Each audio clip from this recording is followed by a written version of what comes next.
Okay, so it rained for about a whole entire week and then it dropped down to like 38 degrees at night. So what did that do to my garden? Let's talk about it. Hi everyone, welcome back to my channel. I'm Shamira Benson, one part of Team Benson, and I am a desert gardener here in Zone 9B in the great Arizona desert. And I grow majority of my vegetables at this time, including tomatoes and peppers and all those different things that normal people would grow during the summer. I also grow greens too. So I want to show you guys my garden. But also while I'm doing that, I want to talk to you about how these weather patterns are affecting my garden and what I did in order to take the most advantage of those weather patterns. So let's get started. But before, would you guys look at how gorgeous all of this is turning out to be? I'm excited.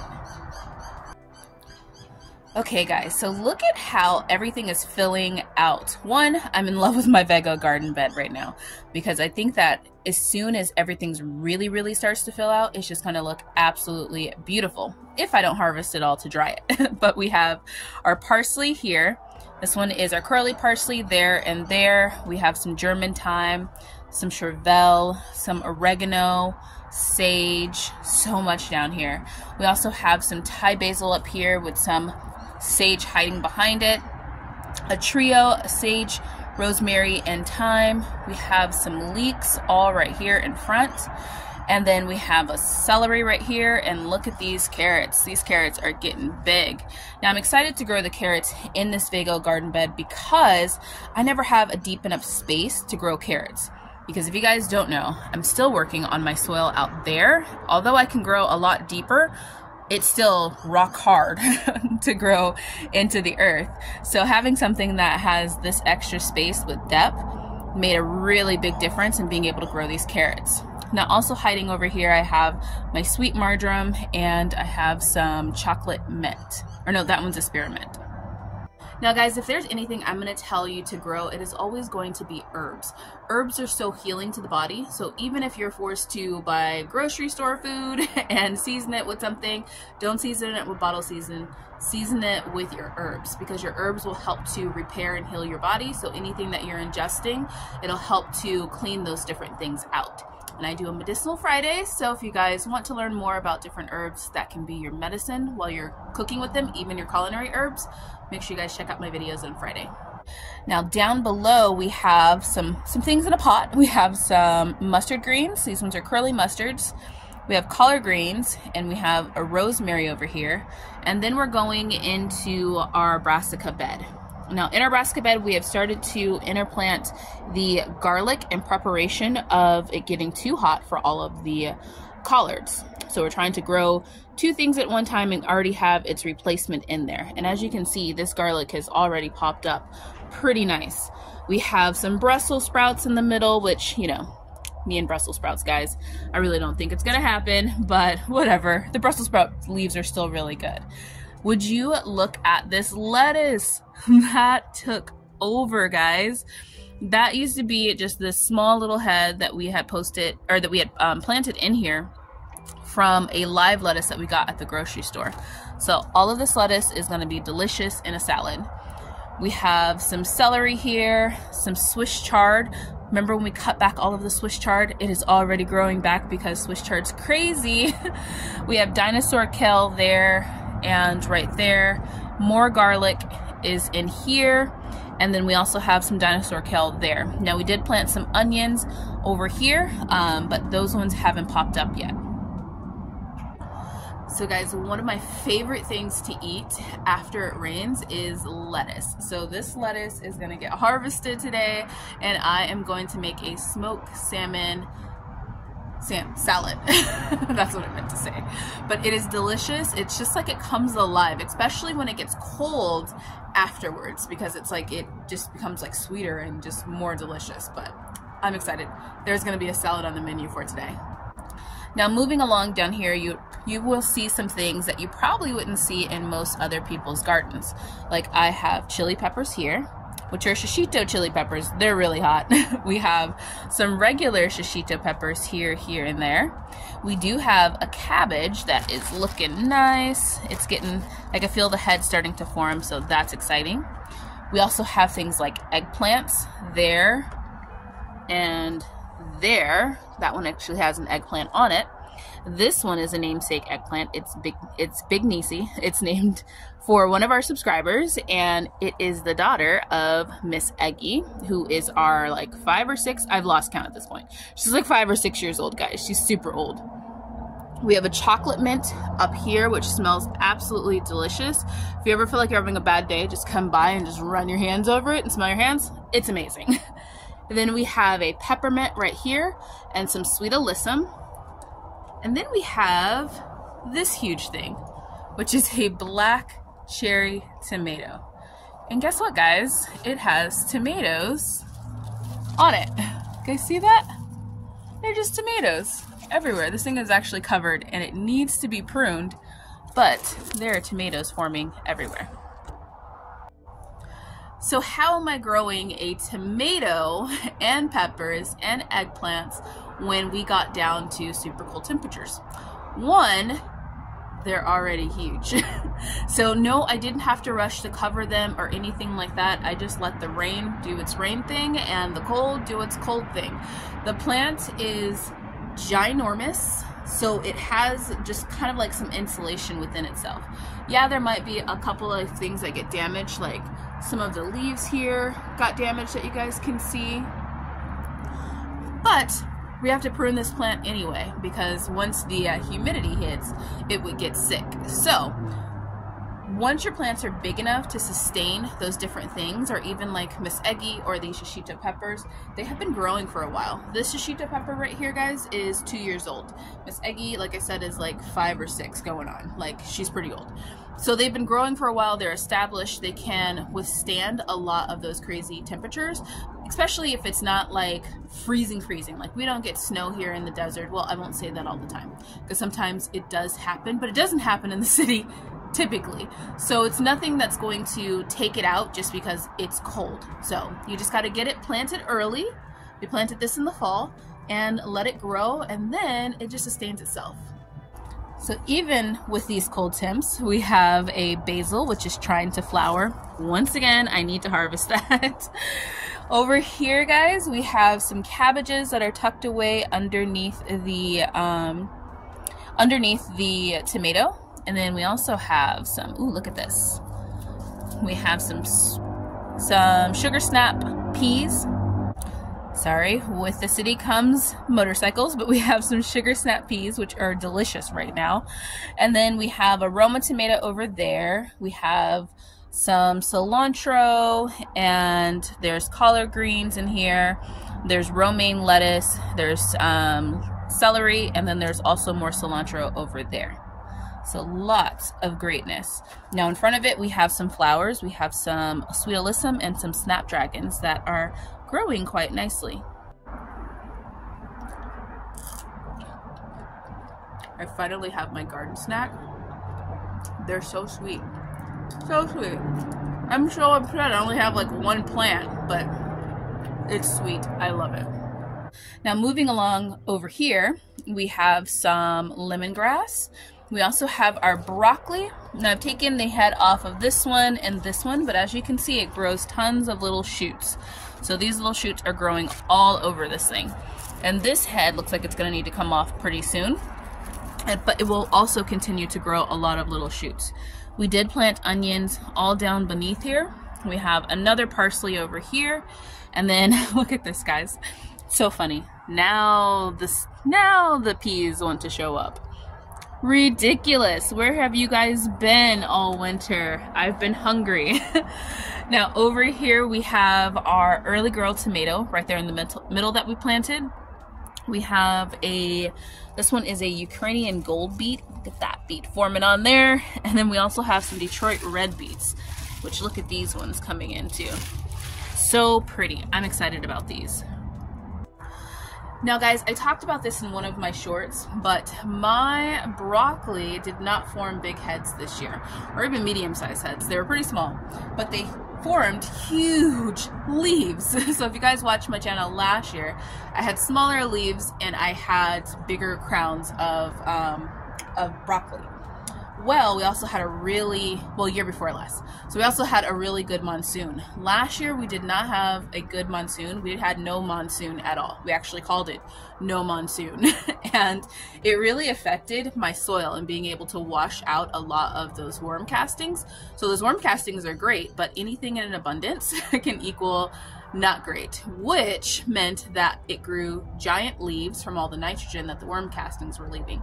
So it's not the end of the world. The worms were just like, we want to make sure we have some good food for the summer, which is what I use these leaves for. Yes, they're edible, but I also like to feed my worms because if I don't feed them, they don't multiply and they don't equal more worm casting. So we have to make sure we feed them and ourselves.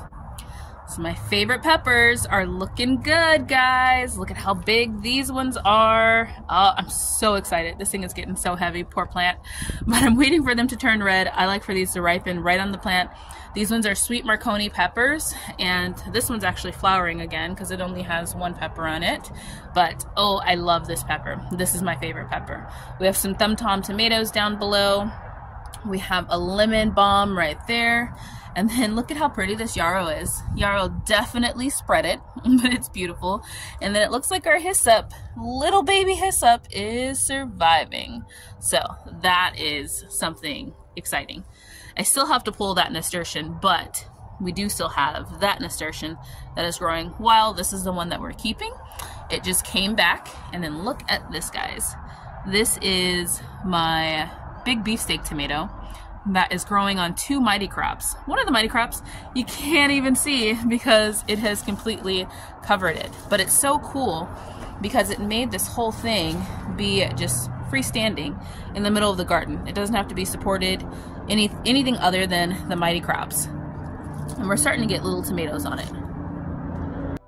So you guys, I absolutely love mighty crops. I have grown so many different things on them. They were one of the first companies that I ever worked with back when I only had like 200 subscribers. We did a giveaway when I got to 1,000 subscribers to help monetize my channel. And I want to say a big thank you to Mighty Crop. I still always use them. I love them. I'll link them down below. I think they're only sold on Amazon nowadays, but they're so nice if you have a small space because I don't need a big giant tomato cage. I don't need anything like, you know, this, you know, having to put it on an arch or anything like that. I can just let it bush out as long as it's not getting like 20 feet like this where it needs to go over something or I need something even taller, then I can just let it bush out on the Mighty Crop, put another layer of Mighty Crops if it needs it, and then just let it grow. And it bushes, looks like a little hedge all on its own. Now moving right along to the Vego garden beds. Look at this, guys. We have potatoes. You guys see all these potatoes popping up? So excited. We have some good ones here. This bed is all Yukon Gold. So we have some there. We have one popping up there, one popping up there. We have some progress. Now the goal is to let them all pop up, get a little bit bigger, and then I'm going to hill them up to that, like up to like the top, and then I'm going to plant some beans right alongside of it, or on the arches of it, so that then it'll be potatoes and beans. That's kind of how I'm continuing to let the beans kind of make sure that the potatoes don't take too much from the soil. Now moving on along down here, we have, look at our cauliflower. It's so cool and pretty. They're tiny little heads that grew. I planted these a little late, so I didn't even think I was going to get any decent sized heads at all. But yeah, I mean, this is enough for us to either put in a salad or to roast. Roasted cauliflower is delicious with Parmesan cheese. So sometimes I just plant things in my garden because I'd rather not have empty space, especially during a time where things can grow.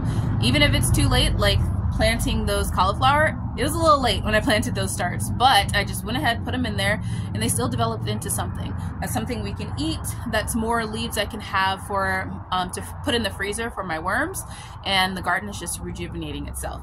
Even the worms in there are going to be able to eat all the roots once we pull the cauliflower heads.